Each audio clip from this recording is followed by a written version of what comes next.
Assalamualaikum warahmatullahi wabarakatuh. Alhamdulillahirabbil alamin wassalatu wassalamu ala asyrafil anbiya'i wal mursalin sayyidina wa maulana Muhammadin wa ala alihi wa sahbihi ajma'in, amma ba'du. Alhamdulillah, jamaah rahimakumullah ta'ala, jamaah musolah nurul amal, semoga senantiasa Allah berikan kepada kita penerimaan di dalam setiap amal solih yang kita lakukan, baik yang wajib maupun yang sunnah. Semoga terhadap kekurangan Allah maafkan, terhadap dosa kita Allah ampuni, dan semoga hidup dan kehidupan kita dinaungi oleh hidayah Allah Subhanahu wa taala. Semoga berkah dalam umur, dalam rizki, dalam ilmu, dalam keluarga dan keturunan. Alhamdulillah, kita akan lanjutkan pembahasan tentang hadis-hadis yang berada dalam kitab Riyadhus Shalihin, yang malam ini hadis ke-90 masuk dalam babul mubadirati ilal khairat, bersegera di dalam kebaikan. Jadi dalam urutan hadis pertama sampai ke-90, ini urutan ke-90 dalam kitab Riyadhus Shalihin. Bismillahirrahmanirrahim. An Abi Hurairah radhiyallahu an, diriwayatkan hadis ini dari sahabat Abu Hurairah. Beliau adalah sahabat yang memang bukan as-sabiqunal awwalun, tetapi sahabat yang sudah lama Islam itu berjalan. Beliau masuk Islam. Beliau termasuk ahlu sufah, orang yang tinggal di masjid Rasulullah Sallallahu Alaihi Wasallam. Dan disinilah Abu Hurairah membawa kebanggaan dari ahlu sufah, karena dari Abu Hurairah lah banyak diriwayatkan hadis, gitu ya.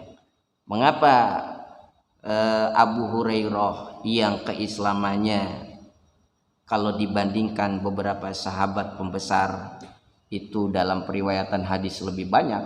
Karena Abu Hurairah lebih banyak membersamai Rasulullah Sallallahu Alaihi Wasallam, karena memang beliau keadaannya di masjid, gitu ya. Sering ikut kumpul-kumpul kajian Rasulullah, sehingga hadis-hadis atau perkataan dari Rasulullah, perbuatan dari Rasulullah banyak yang beliau lihat dan akhirnya diriwayatkan. Dan kuatnya hafalan beliau itu sudah dicoba, ya. Maka banyak dari riwayat beliau adalah riwayat yang sahih, gitu ya. Riwayat-riwayat ini adalah riwayat yang banyak digunakan oleh Ahlus Sunnah wal Jamaah. Dan Ahlus Sunnah wal Jamaah tidak membeda-bedakan sahabat. Semua sahabat Rasulullah adalah sahabat Rasul. Apakah sahabat itu Ali radhiyallahu an, Ibu Aisyah, kemudian yang lainnya, ya. Tidak seperti kaum Syiah Rafidhah yang tidak mau menerima periwayatan hadis dari Abu Hurairah, begitu, ya. Bahkan mereka menyatakan beberapa sahabat termasuk Ibu Aisyah adalah termasuk orang yang keluar dari Islam, ya. Naudzubillah min dzalik. Istri Rasulullah sampai dibilang keluar dari Islam. Dah jelas itu penampakan kesalahan dari mereka, ya. Jadi dari sahabat Abu Hurairah, qala, beliau berkata, jaa rajulun ila Nabi sallallahu alaihi wasallam, pernah datang seorang laki-laki kepada Nabi Muhammad sallallahu alaihi wasallam. Faqala, kemudian laki-laki ini bertanya, ya Rasulullah, wahai utusan Allah, ayyus shadaqati a'dhamu ajra, sedekah apa yang paling agung ganjarannya? Datang suatu hari seorang laki-laki bertanya kepada Rasulullah Sallallahu Alaihi Wasallam, menanyakan tentang sedekah. Yang ditanyakan sedekah ini adalah bukan kuantitasnya, bukan jumlahnya, bukan kualitasnya, tetapi kapan waktu yang utama ketika kita bersedekah. Jadi maksud sahabat ini adalah kapan waktu yang utama, yang paling terbaik di dalam mengeluarkan sedekah. Ya, maka Rasulullah SAW menjawab, Rasulullah menjawab, anta saddaqa wa anta sahihun syahihun tahsyal faqra wa ta'mulul ghina. Nih, ya, standar sedekah itu besar pahalanya, gitu ya. Dari sisi waktu adalah kamu bersedekah sedangkan kamu pada saat itu dalam keadaan sehat. Ya. Orang dalam keadaan sehat itu sedekah suka mikir-mikir. Karena orang sehat kan bisa beli apa, punya kemauan apa, namanya sehat. Makan bisa, mungkin belum pantangan tertentu bisa makan apa saja. Kemudian dia bisa jalan kemana aja dan dia bisa beli kemana aja. Ya beda dengan orang yang sakit, gitu kan? Beda orang yang sakit. Jadi satu sedekah, satu waktu sedekah yang paling utama atau paling banyak ganjarannya adalah satu, memang orang dalam keadaan sehat. Karena dalam orang keadaan sehat itu orang masih bisa berbuat apa. Berbeda dengan orang yang sakit, gitu kan? Walaupun sekarang ya ini fenomena yang tidak salah, gitu ya. Sedekah ketika sakit, semoga dengan sedekahnya bisa menjadi sebuah kesembuhan. Itu berarti dalam wilayah yang dilakukan mencari fadilah asar sedekah, mencari keutamaan hasil dari sedekah. Karena memang salah satu sedekah itu adalah bisa tudfa'ul bala, bisa menjadi benteng dari mara bahaya, atau bisa menjadi sesuatu yang memudahkan urusan kita.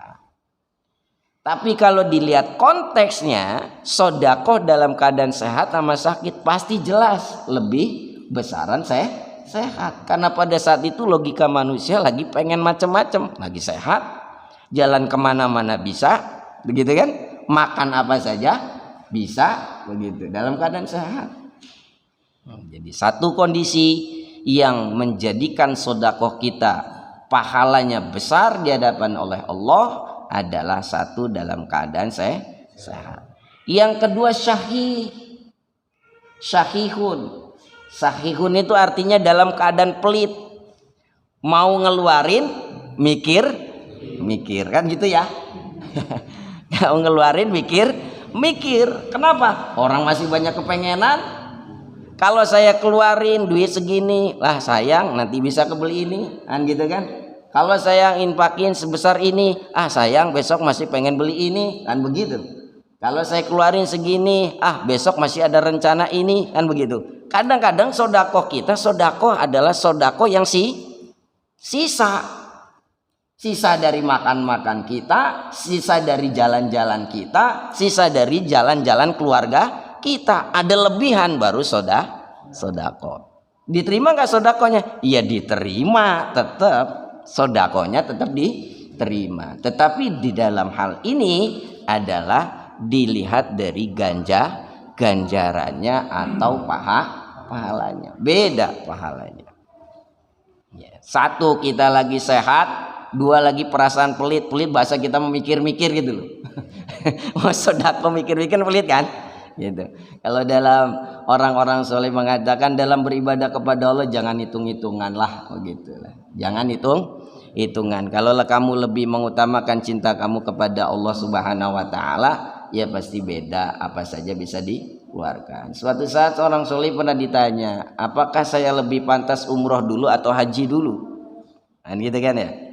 Kalau jawaban fikih pasti jawabannya haji dulu, begitu. Kenapa? Karena haji hukumnya wajib, umroh hukumnya sunnah, dan itu saya rasa pendapat mayoritas ulama. Tapi kalau dalam konteks kamu senang kepada Nabi Muhammad SAW, maka silahkan, gitu. Karena kamu nggak ngitung-ngitung duit lagi, gitu kan? Karena kamu senang kepada Rasulullah, pengen ziarah ke makam Rasulullah, maka kamu umroh. Jawabannya seperti itu. Ya. Dan yang ketiga, takhsyal faqra. Kondisi ketiga yang menyebabkan sedekah itu menjadi ganjarannya lebih bagus, lebih besar selain badan sehat, gitu ya. Kemudian dalam keadaan kondisi pelit, masih banyak mikir-mikir untuk ngeluarin sedekah. Yang ketiga, kita masih takut khawatir di kemudian hari fakir. Sedekah, tapi besok kayaknya ada perlu ini. Besok kayaknya kedepannya ada rencana ini, nanti nggak bisa nih melanjutin ini kalau kita sedekah, ya. Iya, takut miskin, gitu. Jadi takhsyal faqra ini takut miskin, gitu. Ya. Pernah nggak kita ngalami kondisi seperti itu? Pernah ya? Pernah. Aduh, pengen kurban aja kayaknya. Aduh, besok kayaknya mau ini ya. Begitu kan? Nah, pada saat itu jamaah rahimakumullah ta'ala, kalau kita benar-benar keluarkan, maka sedekah itu menjadi sedekah yang lebih besar, gitu. Ya. Soal urusan di belakang kan urusan di belakang. Bisa terjadi atau tidak bisa terjadi. Tapi yang dimaksud gambaran Rasulullah di sini, kenapa musonef memasukkan hadis ini ke dalam masuk bab bersegera dalam kebaikan. Kamu sodakohlah, jangan nunggu-nunggu sakit, jangan nunggu-nunggu lagi susah. Saya lagi susah, banyakin sodakoh biar lancar kan gitu kan. Wajar. Gitu. Atau lagi fakir, lagi banyak masalah, kan biasanya ada gitu ya, banyak sodakoh supaya rizkinya lancar. Nah, kondisi sodakoh dalam kita lagi kesusahan dengan sodakoh kita lagi luas, itu ternyata ganjarannya lebih besar dari kondisi yang kita waktu luas. Yang waktu luas ini yang digambarin Rasulullah, satu dalam keadaan sehat, bisa menggunakan apapun hartanya. Dua, dalam keadaan pelit, banyak-banyak mikir, banyak-banyak pertimbangan. Yang ketiga, mikir ke depan, takut kekurangan. Wa ta'mulul ghina, dan kriteria keempat, sedekah itu bisa lebih besar ganjarannya. Wa ta'mulul ghina, mengangen-angenkan di depannya pasti lebih kaya. Nabung lagi kan gitu ya. Kira-kira kalau sebulan segini, ntar berapa bulan segini kan gitu kan. Ta'mulul ghina, mengharapkan kekayaan di kemudian hari. Itulah yang Allah singgung, alhaakumut takatsur hatta zurtumul maqabir, ya. Kita nggak sadar bermegah-megahan dalam urusan dunia sampai akhirnya hatta zurtumul maqabir, sehingga kita nanti menemui kuburan atau dalam keadaan sekarat baru tahu, gitu ya. Ya, itu gambaran. Al-kulihal jamaah rahimakumullah ta'ala, sedekah dalam keadaan apapun diterima oleh Allah, ya, asal dengan niat ikhlas, asal dijalankan dengan sesuatu yang benar, gitu ya. Tetapi dalam hadis ini Rasulullah ingin memberikan gambaran kepada kita ada nilai sedekah yang lebih besar. Ternyata fakta logikanya bisa diterima kan?